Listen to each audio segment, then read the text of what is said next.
अस्सलाम वालेकुम स्टूडेंट्स, मैं हूं साजिद यूसुफ गकड़। आप देख रहे हैं हमारा चैनल मैक्स अकाउंटेंसी। अगर अभी तक आपने हमारा चैनल सब्सक्राइब नहीं किया तो सब्सक्राइब करें और नीचे बेल बटन के ऊपर क्लिक करें। आज हमारा टॉपिक है scope of business. Scope of business start करने से पहले हमारा जो प्रीवियस लेक्चर था बिज़नेस स्ट्रक्चर पे था। अगर आप उसको देखना चाहते हैं तो नीचे डिस्क्रिप्शन पे उसका लिंक दिया गया है। Now I am going to start my this lecture about scope of business. What is the scope of business? कि बिजनेस की कितनी वसअत है, किस हद तक बिजनेस फैला हुआ है। अभी तक तो आपने सिर्फ ये जाना है कि business is a legal activity which motive is to earn profit. वो तो बात हो गई, लेकिन अभी हम आगे उसको डिस्कस करते हैं कि बिजनेस कितना ज़्यादा वसी है। इसके अंदर हम डिस्कस करेंगे पहला पॉइंट इंडस्ट्री का, फिर हम उसके ऊपर बात करेंगे कॉमर्स, फिर हम बात करेंगे services to trade and direct services. Business के अंदर इन चीज़ों का इंटरलिंक कैसे है। First of all I am going to discuss about industry. First of all industry क्या चीज़ है। Industry group of factories. Group of factories for example किसी फैक्ट्री के अंदर टायर बन रहे हैं तो उस पूरे एरिया के अंदर टायर बन रहे हैं, सर्विस के टायर बन रहे हैं, बाटा के टायर बन रहे हैं, यानी बाइक के, गाड़ियों के, बड़ी जो गाड़ियाँ होती हैं उनके जो टायर बन रहे हैं, तो वो एक फैक्ट्री है। लेकिन उस पूरे एरिया के अंदर बहुत सारी फैक्ट्रीज़ हैं, 1 2 3 4 5 6 10 हैं, 50 हैं, 100 हैं फैक्ट्रीज़। वो पूरी फैक्ट्रीज़ का जो ग्रुप है उसको आप इंडस्ट्री कहते हैं। ज़रूरी नहीं वो फैक्ट्रीज टायर की फैक्ट्रीज़ हों, वो आयरन की फैक्ट्री भी हो सकती हैं, वो घी की फैक्ट्रीज़ भी हो सकती हैं, और डिफरेंट प्रोडक्ट्स की फैक्ट्रीज़ भी हो सकती हैं। लेकिन वो सारी की सारी फैक्ट्रीज़ होती हैं, ग्रुप ऑफ फैक्ट्रीज़ होती हैं। उस पूरी ग्रुप ऑफ फैक्ट्रीज़ को कहते हैं इंडस्ट्री। इंडस्ट्री ऐसी प्लेस होती है, ऐसा रीजन होता है, ऐसा एरिया होता है जहाँ पर चीज़ें प्रोड्यूस की जा रही होती हैं, चीज़ें मैन्युफैक्चर की जा रही होती हैं।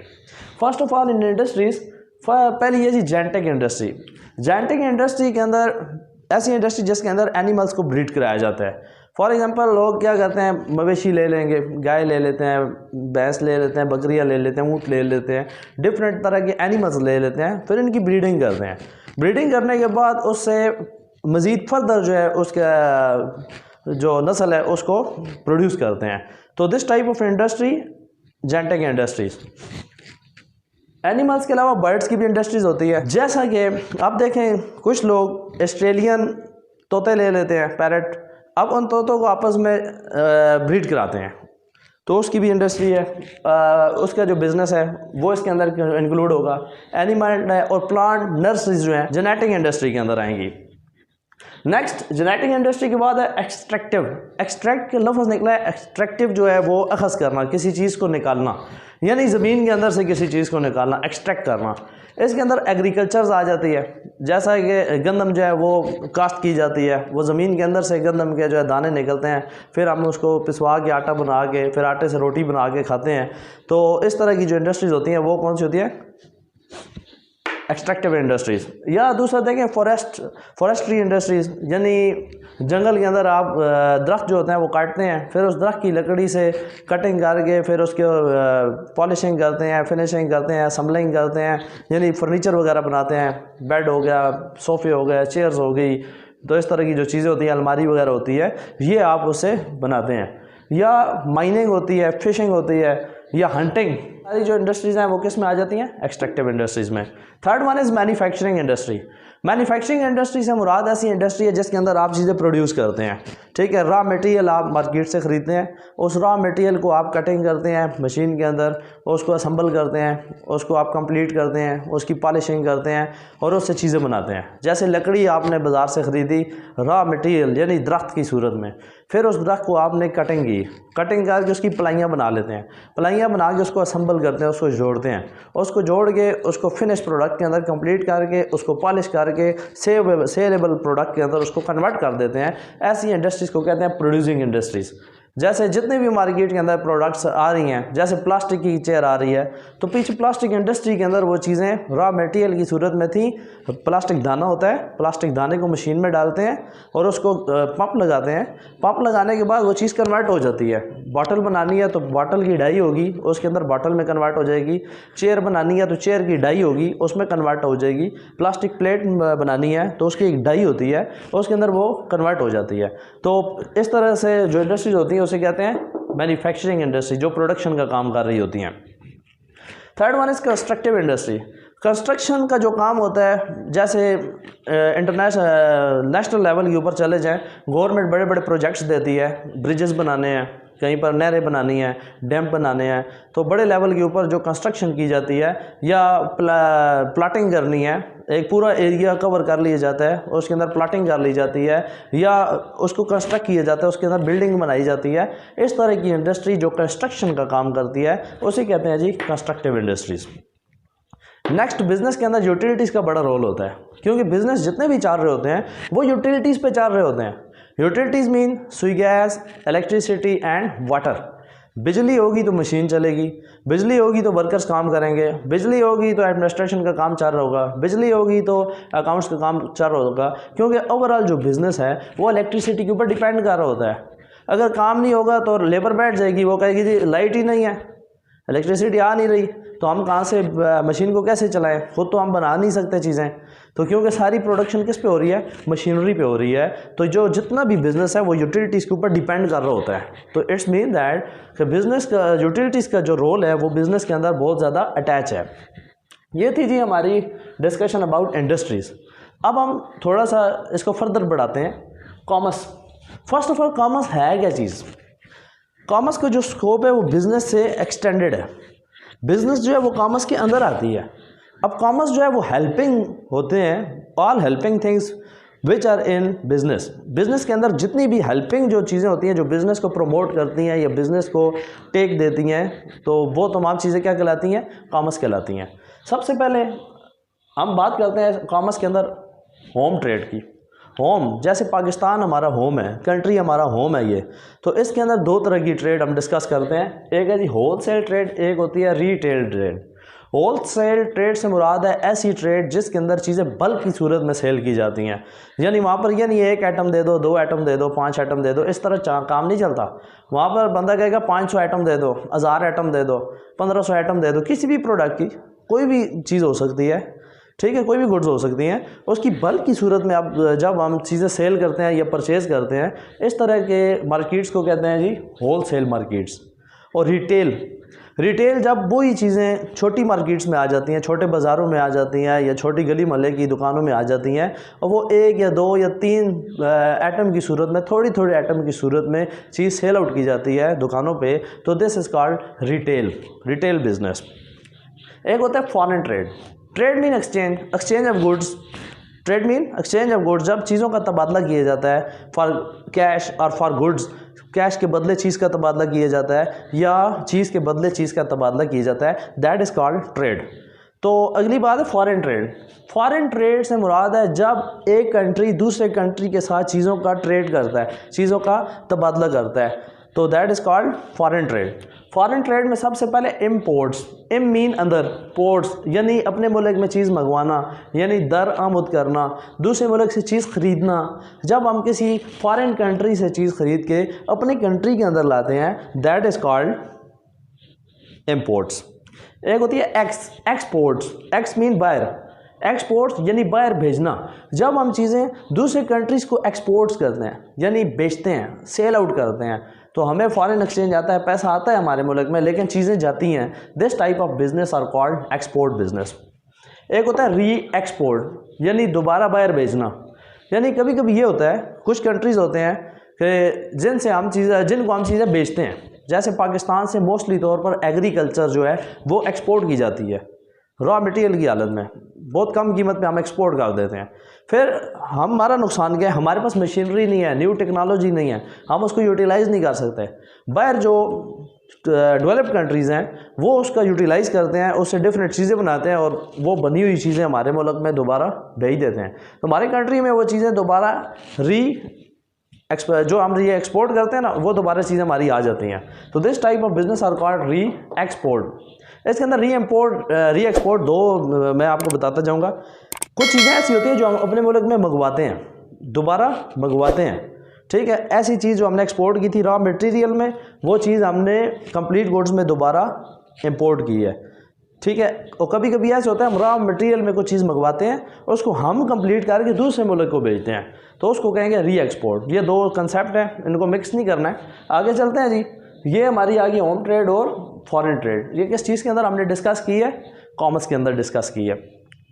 अब कुछ चीज़ होती है जो बिज़नेस के अंदर आपकी बहुत हेल्पिंग होती हैं, लेकिन लेक्चर को आगे मैं सर्विसेज टू ट्रेड बयान करूँगा। लेकिन इसको बयान करने से पहले अगर आपने हमारा चैनल अभी तक सब्सक्राइब नहीं किया तो सब्सक्राइब करें एंड बेल बटन के ऊपर क्लिक करें। Now next, services to trade. Business के अंदर कुछ चीज़ें आपकी बहुत हेल्पिंग होती हैं।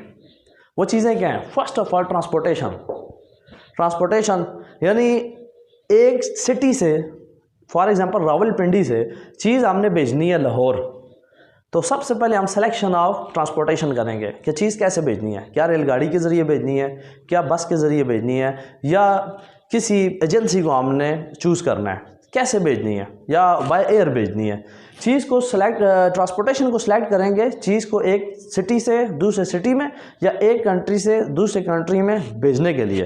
तो इट्स मीन दैट ट्रांसपोर्टेशन के ज़रिए चीज़ खुद तो नहीं चली जाएगी ना। ये तो नहीं चीज़ को मैं जाऊँ आप चली जाए लाहौर में, आपकी इधर ज़रूरत है, चीज़ बेजान चीज़ है, ठीक है, वो खुद नहीं जा सकती, उसको ले जाने के लिए कोई ना कोई ट्रांसपोर्टेशन होनी चाहिए। तो ट्रांसपोर्टेशन जो है वो हेल्पिंग होती है बिज़नेस के अंदर। नेक्स्ट है जी डिस्ट्रीब्यूशन। चीज़ें खुद दूसरे एरियाज़ में नहीं चली जाती हैं, उनको डिस्ट्रीब्यूट किया जाता है। जब फैक्ट्री के अंदर चीज़ मैन्युफैक्चर हो जाती है तो उसके लिए डिस्ट्रीब्यूटर्स की ज़रूरत होती है। फैक्ट्री अनाउंस करती है हमें चीज़ को डिस्ट्रीब्यूट करने के लिए डिस्ट्रीब्यूटर्स की ज़रूरत है, तो डिफरेंट एरियाज से लोग अप्लाई करते हैं, हम आपकी कंपनी के डिस्ट्रीब्यूटर्स बनना चाहते हैं। फॉर एग्ज़ाम्पल किसी भी चिप्स की कंपनी है कोई भी, तो वो कहते हैं कि हम अपने कंट्री के अंदर चीज़ें डिस्ट्रीब्यूट करना चाहते हैं, हमें डिस्ट्रीब्यूटर्स की ज़रूरत है। तो लोग अप्लाई करेंगे तो कंपनी उनको माल देगी, वो आगे फिर होल सेलर्स को देंगे, फिर होल सेलर्स आगे रिटेलर्स को बेचेंगे, रिटेलर से फिर कंज्यूमर उन चीज़ों को ख़रीद लेंगे। तो डिस्ट्रीब्यूशन का भी एक बड़ा मैटर करती है बिज़नेस के अंदर कि डिस्ट्रीब्यूटर्स फैक्ट्री के लिए हेल्पिंगफुल साबित होते हैं चीज़ें आगे डिस्ट्रीब्यूट करने में। फिर है जी बैंकिंग। आजकल के दौर में मोस्टली तौर पर बिज़नेस में बैंकिंग का बड़ा किरदार है। जैसा कि एक हैवी अमाउंट एक सिटी से दूसरे सिटी में या एक कंट्री से दूसरी कंट्री में ले जाना बड़ा मुश्किल है। कैसे? अगर मेरे पास 10 लाख की कैश है, वो तो मेरे लिए अपने पॉकेट में लेके जाना बड़ा डिफ़िकल्ट है, तो मैं बैंक की मदद लूँगा। बैंक के पास जाऊँगा, या तो मैं वो ट्रांजैक्शन ऑनलाइन ट्रांसफ़र कर दूँगा, उसके बैंक के अंदर मैं जमा करा दूँगा, या दूसरा तरीका ये मैं अपने बैंक से ड्रॉप बनवा लूँगा। वो ड्रॉप एक कागज़ है, छोटा सा टुकड़ा है, अपनी पॉकेट में डाल के मैं दूसरे सिटी में चला जाऊँगा, बैंक से पैसे निकलवा के अपने सप्लायर को पेमेंट कर दूँगा। तो इधर हमारे लिए बैंक ने एक बड़ा किरदार अदा किया। फिर जी फाइनेंस। कोई भी कारोबार है, कारोबार स्टार्ट करने के लिए हमें पैसे की ज़रूरत है। अब बिना पैसे के तो कारोबार स्टार्ट नहीं किया जा सकता। फॉर एग्जांपल मैं अगर कोई कारोबार स्टार्ट करना चाह रहा हूँ और मैं समझता हूँ कि मेरे पास कुछ भी नहीं है, मैं ज़ीरो पे हूँ, 1 रुपया भी नहीं है, लेकिन मेरे पास कुछ ऐसी सिक्योरिटीज़ हैं जो सिक्योरिटीज़ मैं बैंक के पास जमा करवा के बैंक से लोन ले सकता हूँ। तो मैं अपने प्रॉपर्टी के डॉक्यूमेंट्स या अपनी किसी भी कीमती चीज़, वो गोल्ड हो सकता है, सिल्वर हो सकती है, कोई भी कीमती चीज़ हो सकती है, जो मैं बैंक के पास या किसी बनिए के पास उनको एज ए मॉर्टगेज रखा के उससे अमाउंट लूँगा। उस पैसे से मैं कारोबार करूँगा और कारोबार से मुझे अर्निंग होगी, जो अर्निंग होगी वो फिर प्रॉफिट मैं अपने पास रखूँगा और कुछ इंस्टॉलमेंट की सूरत में अपना जो लोन है वो मैं उतार दूँगा। तो फाइनेंस जो है वो कारोबार, फाइनेंस के बगैर कोई भी कारोबार नहीं चल सकता। तो कारोबार के लिए हमें किस चीज़ की ज़रूरत है? पैसे की ज़रूरत है। वो क्यों कहते हैं पैसा है तो सब कुछ है? इट्स मीन दैट पैसा भी कारोबार से है और दुनिया भी कारोबार से, हर चीज़ पैसे से है। फिर ये वेयर हाउसेज़ होते हैं। फॉर एग्ज़ाम्पल मैं 2-3 ट्रक मंगवा लेता हूँ जी गंदम के, तो गंदम के जो ट्रक मंगवाऊँगा बोरी रखने के लिए मेरे पास तो कोई वेयर हाउस होना चाहिए। उन चीज़ों को स्टॉक करने के लिए या कोई भी होल सेल के ऊपर कोई भी प्रोडक्ट मैं रखवा लेता हूँ, तो पीछे मुझे गोदाम्स की ज़रूरत है। तो वेयर हाउस मेरे पास होगा तो चीज़ें स्टोर हो जाएगी, फिर डिमांड के मुताबिक मैं अपने गोदाम से चीज़ें निकाल के थोड़ी थोड़ी करके मार्केट के अंदर आउट करता रहूँगा। एडवर्टाइजिंग। बिज़नेस को प्रमोट करने के लिए एडवर्टाइजिंग का भी बड़ा रोल है। मैं पेनाफ्लेक्स के ज़रिए एडवर्टाइज़ कर सकता हूँ, मैं इंटरनेट मार्केटिंग कर सकता हूँ, फेसबुक के ज़रिए, लिंक्डइन के ज़रिए या OLX के ज़रिए, या कोई भी ऐड बनवा के टीवी चैनल के ज़रिए मैं एडवर्टाइज़ करा सकता हूँ। कोई भी जो होता है पब्लिक ऐड होता है वो बना के आप अपनी तशहीर करा दें। फिर है जी कम्युनिकेशन। ज़ाहिर बात है मैंने अगर कोई चीज़ लाहौर से मंगवानी है या पेशावर से मंगवानी है या कराची से मंगवानी है या फैसलाबाद से मंगवानी है, किसी भी दूसरे सिटी से मैंने कोई प्रोडक्ट मंगवानी है, तो मुझे कोई चैनल यूज़ करना पड़ेगा। आजकल का जो चैनल यूज़ किया जा रहा है वो व्हाट्सएप यूज़ किया जा रहा है या ईमो यूज़ किया जा रहा है या डायरेक्ट कॉल मिलाई जाती है, ठीक है। तो ईमेल बहुत कम यूज़ किया जा रहा है, लेकिन जो प्रोफेशनल बिजनेसेस हैं वो ईमेल को ही इस्तेमाल कर रहे हैं। ईमेल के ज़रिए ऑर्डर्स करते हैं और ऑर्डर्स रिसीव करते हैं या चीज़ें सेल परचेज़ करते हैं। तो कम्युनिकेशन का भी बहुत बड़ा रोल है इसके अंदर। फिर अपनी चीज़ों को महफूज करने के लिए, फॉर एग्ज़ाम्पल मैं अगर बहुत बड़ी क्वांटिटी के अंदर और बहुत महंगी चीज़ें मंगवा रहा हूँ, 1 करोड़ रुपए की चीज़ मंगवा रहा हूँ कराची से, तो मुझे तो डर है यार रास्ते में एक्सीडेंट हो जाएगा, लॉस बाय फायर हो सकता है, लॉस बाय थेफ्ट हो सकता है, लॉस बाय एक्सीडेंट हो सकता है। तो इन चीज़ों से बचने के लिए, अपने पैसे को बचाने के लिए, अपने माल को बचाने के लिए, अपने आप को सेव करने के लिए मैं उसकी इंश्योरेंस करा लूँगा। फायर इंश्योरेंस भी हो सकती है। अगर मैं बहरी जहाज़ के ज़रिए मंगवा रहा हूँ तो मुझे पता है चीज़ डूब सकती है, तो मैं उसकी मैरीन इंश्योरेंस करा लूँगा, बहरी इंश्योरेंस जो होती है। अगर मुझे ऐसे लगता है ट्रक में चीज़ आ रही है और बारिश का इम्कान है, कहीं पर कोई चक्कर ना हो आग का, तो आग ना लग जाए या एक्सीडेंट ना हो जाए, तो उसके लिए मैं फायर इंश्योरेंस या एक्सीडेंट इंश्योरेंस करा लेता हूँ। लेकिन जो फायर इंश्योरेंस होती है वो मोस्टली तौर पर वेयर हाउसेज में कराई जाती है, जहाँ पर शॉर्ट सर्किट होने की वजह से चीज़ों को जल जाने का इम्कान होता है। जैसे इन्वेंट्री लॉस बाय फायर आपने अक्सर सुना होगा, वो उसको सेव करने के लिए हम फायर इंश्योरेंस करवा लेते हैं। तो ये जो इंश्योरेंस है इसका भी बिज़नेस के अंदर सेव करने का अपने आप को बहुत बड़ा किरदार है। नेक्स्ट है सेलमैनशिप। जो सेलमैन होते हैं उनको हम जब अच्छा कमीशन देंगे, अच्छी सैलरीज देंगे, उनको अच्छे अच्छे बेनिफिट्स देंगे, मेडिकल अलाउंसेस देंगे, तो वो हमारी कंपनी के लिए मज़ीद काम करेंगे। वो हमारी एडवर्टाइजमेंट होते हैं, वो दूसरों को बताएंगे ये कंपनी बहुत अच्छी है, आप इसकी प्रोडक्ट इस्तेमाल करें, आप एक दफ़ा इसको इस्तेमाल करके देखें, ठीक है। उसके अंदर फ्री सैंपल भी दे देंगे साथ। उस तरह हमारी ऑटोमेटिकली मार्केट के अंदर एडवर्टाइज होती रहेगी। नेक्स्ट है जी पैकिंग। पैकिंग बहुत बड़ा किरदार अदा करती है। अगर आपकी प्रोडक्ट क्वालिटी वाइज बहुत ही अच्छी है लेकिन आपकी पैकिंग अच्छी नहीं है, तो आपका कंज्यूमर जो होगा वो आपकी प्रोडक्ट को लेने से इज्तनाब करेगा। तो अपनी प्रोडक्ट को मार्केट के अंदर सेल करने के लिए उसकी पैकिंग, उसकी कलरिंग, उसकी जितना भी लेबलिंग है या उसका जो ऊपर वाला जो मटेरियल है वो खूबसूरत और क्वालिटी वाइज अच्छा होना चाहिए। बेशक प्रोडक्ट उसके अंदर जो है वो नॉर्मल हो, बहुत अच्छी क्वालिटी की ना हो, लोग आपकी पैकिंग देख के प्रोडक्ट को परचेज़ कर लेंगे। ये जो चीज़ें हैं ये है जी सर्विसेज टू ट्रेड। बिज़नेस के अंदर जो चीज़ हेल्पिंग साबित होती हैं। Next one is direct services. कोई सर्विसेज होती हैं जो डायरेक्टली बिजनेस को सपोर्ट कर रही होती हैं। इसके अंदर सबसे पहले एडमिनिस्ट्रेशन की सर्विसेज हैं। एडमिनिस्ट्रेशन की सर्विसेज के अंदर रजिस्ट्रेशन और लाइसेंसेज हैं। अपने बिज़नेस को मजबूत करने के लिए, अपने ब्रांड को मजबूत करने के लिए, पेटेंट राइट्स को पक्का करने के लिए हम अपने बिज़नेस को रजिस्टर करवा लेते हैं। रजिस्टर करवा लेते हैं और अपने बिज़नेस के लिए लाइसेंस ले लेते हैं। उसका ये फ़ायदा होता है, हमें सेल टैक्स तो देना पड़ता है, लेकिन यह है कि हमें उसके बहुत ज़्यादा बेनिफिट होते हैं, क्योंकि रजिस्टर्ड बिज़नेस बैंक से लोन भी इजीली ले सकता है। रजिस्टर्ड बिज़नेस अपने ओपनली बिज़नेस कर सकता है। लेकिन जो नॉन रजिस्टर्ड बिज़नेस हैं उनके लिए टैक्स का भी प्रॉब्लम होता है और वो अपने बिज़नेस को बैंक से लोन वगैरह लेने के लिए भी उनके लिए काफ़ी मसाइल साबित हो सकते हैं। मतलब ईजीली उन्हें लोन बैंक से नहीं मिलता। अगला है प्रोटेक्शन। प्रोटेक्शन के लिए हम अपने एम्प्लॉइज़ की हेल्थ इंश्योरेंस करवा दें।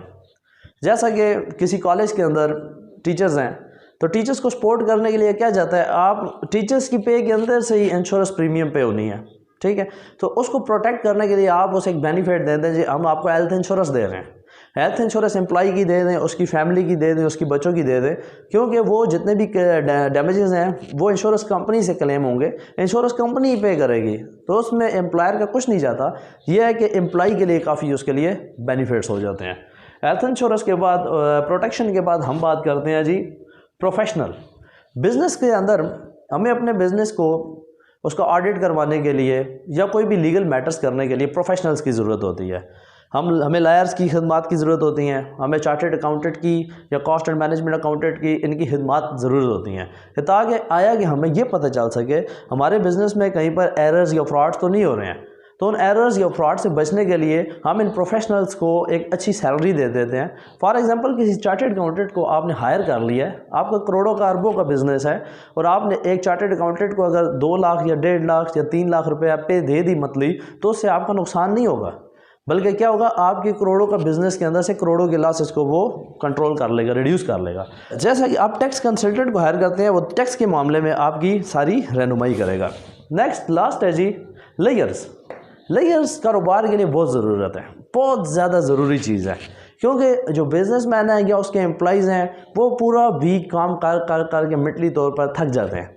तो इनकी इस थकावट को दूर करने के लिए लेयर्स, यानी कोई कभी वीक में एक दफ़ा कोई अच्छी सी प्यारी सी मूवी लगा दी, या कोई एंटरटेनमेंट का को पार्क बना दिया, या किसी तरह का स्पोर्ट्स का कोई मैदान बना दिया, वहाँ पर क्रिकेट का कोई मैच करवा दिया, फुटबॉल बहुत अच्छी गेम है, फुटबॉल के अंदर से सारी थकन दूर हो जाती है, फुटबॉल की गेम करवा दें। तो ये गेम्स जो है मंथ में एक दफ़ा या वीक में एक दफ़ा बहुत ज़रूरी होती है। ऐसे ही होती है, सारी परेशानी भी दूर हो जाएगी और आपके एम्प्लॉइज़ जो होते हैं या बिजनेसमैन या डायरेक्टर सारे मिल के गैदरिंग भी हो जाती है, मैटर्स भी डिस्कस हो जाते हैं और एक एंटरटेनमेंट भी हो जाती है। ये तमाम जो चीज़ें थी इंट्रोडक्शन टू बिज़नेस के अंदर हमने डिस्कस की हैं। इंट्रोडक्शन टू बिज़नेस के अंदर हमने जो टॉपिक डिस्कस किया है वो है स्कोप ऑफ बिज़नेस। आज का लेक्चर यकीनन आपको बहुत प्यारा लगा होगा, बहुत अच्छा लगा होगा। अगर आपको हमारा ये लेक्चर अच्छा लगा है तो जाने से पहले भूलिएगा मत हमारे चैनल को सब्सक्राइब करें और नीचे दिए गए बेल बटन के ऊपर पुश करें। Thank you very much.